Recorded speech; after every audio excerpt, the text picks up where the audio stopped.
विनय पांडे की धार्मिक विधि कक्षा में आपका स्वागत है। गरुड़ पुराण का साप्ताहिक दर्शन के अंतर्गत आज पुनः हम एक नई कथा के साथ आपके सामने प्रस्तुत हुए हैं। इस कथा में जो हम बताते हैं वह पुराणों में जो लेख है उसी अनुसार बताते हैं। कल एकादशी है, सभी को एकादशी व्रत रखना चाहिए।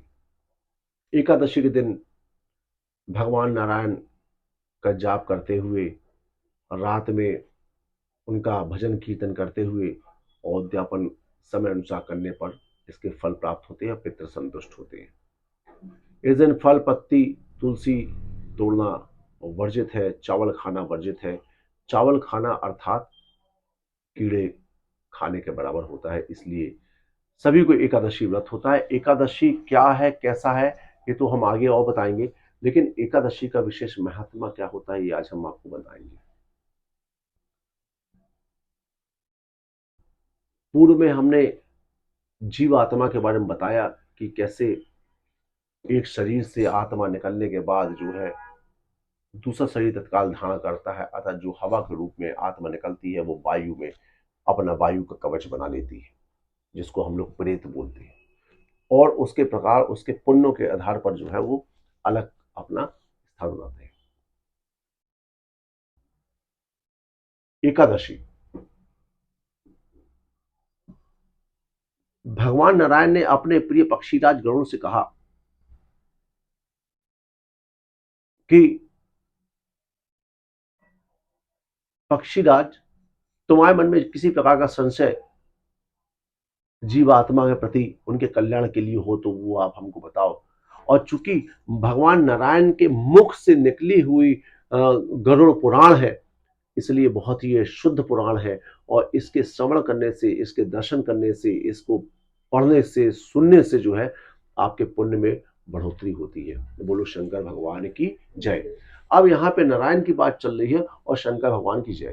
जो व्यक्ति नारायण भगवान और शंकर भगवान और ब्रह्मा जी में फर्क दिखता है वो पाप का भागीदारी होती है। इसी प्रकार चाहे शंकर भगवान की जय बोलो, चाहे नारायण भगवान, चाहे ब्रह्मा जी की बोलो, ये एक ही माने गए हैं और इनमें कोई दोष नहीं है। जिन विशेष व्यक्ति ने जो एकादशी व्रत रखा था उनके बारे में बताता हूं। मानधाता नामक एक चक्रवर्ती सम्राट राजा थे जिनके द्वारा एकादशी व्रत रखा गया था। और एकादशी जो व्रत होता है, पहले बात समझ लिया, हमने आपको पूर्व बताया था कि एक माह में दो पक्ष होते हैं, कृष्ण पक्ष और शुक्ल पक्ष। आप ऐसे समझिए, कृष्ण काले कलर के मान लीजिए, काला रंग, और शुक्ल, तो कृष्ण पक्ष में रात काली होती है और लास्ट में अमावस्या जाती है। शुक्ल पक्ष में रात सफेद रहती है, मतलब चंद्रमा आसमान में दिखता है, और लास्ट में पूर्णमासी हो जाता है। दो पक्ष मिला के एक माह होता है, हमने आपको बताया था। और 12 माह साल में होते हैं, लेकिन 12 माह साल में एक साल में दो यान होते हैं, उत्तरायण और दक्षिणायण। वर्तमान में उत्तरायण चल रहा है। उत्तरायण के दौरान किसी व्यक्ति की मृत्यु होती है, वो स्वर्ग का भागी हो जाता है। तो मानधाता राजा के द्वारा जो एकादशी व्रत रखा गया था, दो पक्ष में जो एक माह में दो बार एकादशी पड़ती है, कृष्ण पक्ष की, शुक्ल पक्ष की, और उस कृष्ण पक्ष और शुक्ल पक्ष में भोजन नहीं करना चाहिए। इसके वैज्ञानिक कारण भी है। वैज्ञानिक कारण ये है कि हमारा सिस्टम पूरे समय कार्य करता रहता है, एक दिन उसको ब्रेक दे दो। बोली शंकर भगवान की जय। चलिए आगे बढ़ते हैं। गांधारी ने 10वीं वृद्धा एकादशी का व्रत किया था, जिसके फलस्वरूप उसके 100 पुत्रों का विनाश उसके जीवन काल में हो गया था। इसलिए 10वीं से युक्त एकादशी व्रत नहीं करना चाहिए। द्वादशी के साथ एकादशी होने पर उस एकादशी में भगवान हरि का सानिध्य रहता है। जिस मास 10वीं मेघ में युक्त एकादशी होती है उसमें असुरों का सानिध्य होता है। जब विभिन्न शास्त्रों में कहे गए वाक्यों का बहुलता से अज्ञानतावश संदेह बढ़ जाता है, तो उस परिस्थिति में द्वादशी तिथि को व्रत करके त्रयोदशी तिथि में पारण कर लेना चाहिए। एकादशी एक काल मात्र भी काल गणना में रहती है, तो द्वादशी युक्त एकादशी तिथि को यह व्रत उपास्य है। यदि एकादशी, द्वादशी और विशेष रूप से त्रयोदशी तिथि भी एक ही दिन आ जाती है, तो इन तीनों तिथियों में मिश्रित वह तिथि व्रत करने योग्य होती है, क्योंकि वह तिथि मंगलिक एवं सभी पापों का विनाश करने का सामर्थ्य होती है। देखिए, मैं फिर समझाता हूं। पहला दिन होता है प्रतिपदा, द्वितीया, तृतीया, चतुर्थी, समझ गए। उसी प्रकार आती है दशमी, मतलब 10वां अंक। 10वें अंक में 10 मतलब दशमी के दिन यदि व्रत चालू किए जाए तो वो असुरों को लिए होता है और इससे पुत्र नुकसान होता है। गांधारी जो दुर्योधन की मां थी, उनके 100 पुत्र थे और उन्होंने दशमी से युक्त एकादशी व्रत, दशमी को चालू करके एकादशी व्रत रखा था, तो उसमें उनके 100 पुत्र की मृत्यु हुई थी। यह बात जो है मान्यता में आई। लेकिन एकादशी को व्रत, अब एकादशी आ गई, लेकिन एकादशी के दिन ही जो है द्वादशी पड़ गई और इत्तेफाक त्रियोदशी पड़ गई। मतलब एकादशी भगवान नारायण की, द्वादशी भगवान नारायण की, त्रयोदशी भगवान शंकर की, जिसको प्रदोष बोलते हैं। तीनों तिथि एक दिन पड़ जाए तो बड़ा मंगलिक होता है। इस दिन तो व्रत करना मतलब अपूर्ण फल की प्राप्ति होती है। ऐसा संयोग तो देखने सुनने में नहीं मिलता है ना। तो एकादशी अथवा द्वादशी का व्रत करके 3 तिथियों में मिश्रित, अर्थात एकादशी, द्वादशी, त्रयोदशी तीनों तिथियों में समन्वित तिथि पर व्रत कर लेना उचित है, किंतु दशमी मेघ से युक्त एकादशी का व्रत कभी नहीं करना चाहिए।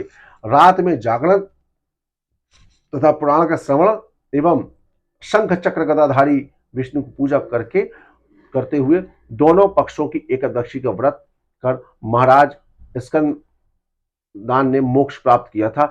अन्य एकादशी व्रतों ने भी मोक्ष प्राप्त किया था। एकादशी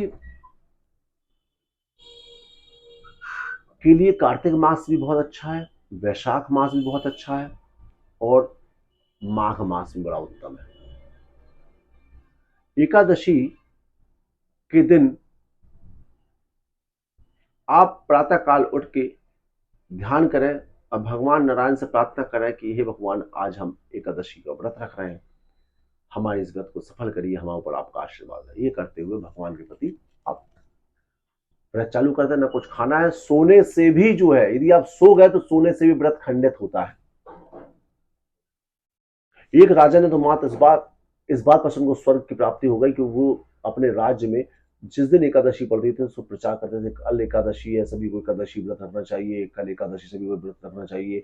इसके पुण्य एकादशी के बाद प्रचार प्रसार करने से उनको स्वर्ग की प्राप्ति हुई थी।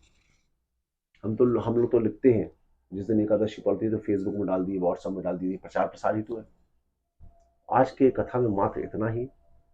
आपके मन में किसी प्रकार का जिज्ञासा हो तो उसके बारे में आप कमेंट बॉक्स में जरूर लिखें। यदि आपने वीडियो देखा तो यस कमेंट बॉक्स में लिखें और चैनल को सब्सक्राइब लाइक करना वो आप पर डिपेंड है। आप, क्योंकि हम कल अभी गरुड़ पुराण सप्ताह चल रहा है, तो एक नए वीडियो के माध्यम से हम कल नई कथा के माध्यम से आपको प्रस्तुत करेंगे। ऐसी कथा जो बड़ी दुर्लभ कथा है, जो आपको जीवन में कभी सुनने नहीं मिलेगी, सुनने में थोड़ा कठिन होता है। आपको यहाँ वहां की चीजें लोग को एक बार क्या हुआ, जब रावण की मृत्यु हो रही थी तो राम ने लक्ष्मण से जाके बोला कि जाके उनसे कुछ ज्ञान विज्ञान लेके आओ। तो इन शॉर्ट में मैं आपको बता रहा हूँ, जब वहां पहुंचे तो उन्होंने रावण ने बोला, लक्ष्मण पहली बार तो लौटा दिया था, वो अलग विषय है। तुमने बोला था जो अच्छी चीज होती है वो आकर्षित नहीं करती, जो बुरी चीज होती है वो शीघ्र आकर्षित करती है। मुझे मालूम था कि उस जंगल में नारायण भगवान और साक्षात लक्ष्मी वहां बैठी है और मैं उनके चरण में गिर जाता तो स्वाभाविक रूप से मेरा कल्याण हो जाता और मुझे वह चीज, अच्छी चीज आकर्षित नहीं करी, लेकिन हमको सीता हरण जो है, जो बुरी चीज थी वो आकर्षित कर गई, जिसके कारण आज मेरी मृत्यु हो रही है। उसी प्रकार आप बच्चों को बोलेंगे कि पढ़ाई कर लो तो बच्चे पढ़ाई नहीं करेंगे। जो उनके कल्याणकारी रहेगा, उनसे कोई काम बोलो घर का काम नहीं करेंगे, वो कल्याणकारी होगा। लेकिन उनको आवारागर्दी या घूमने फिरने के लिए बोलो तो उन लोग बराबर बहुत तेजी से जो है काम में निकल लेंगे। व्हाट्सएप फेसबुक डेली चला लेंगे। अंगूठा में आजकल वो आ गया है कैप लगाने वाला कि कैसे गेम खेलना, कैसे ये खेलना, कैसे बेस कराना। तो ये चीज ज्यादा आकर्षित करती है। जो बुरी चीज है वो तेजी से आकर्षित करती है, लेकिन अच्छी चीज हो, क्योंकि इसमें अपना ब्रेन भी कस रहा है, हमारा बहुत सारी चीजें हैं। तो कुल मिला शॉर्ट में बताने के लिए जो अच्छी चीज होती है वो आकर्षित नहीं करती। इसलिए जो हम कथा देंगे, कथा जो है थोड़ा कठिन है, हर कोई कथा नहीं सुन सकता। आप सभी को नमस्कार है। मैं विनय पांडे जबलपुर से। जय श्री कृष्ण।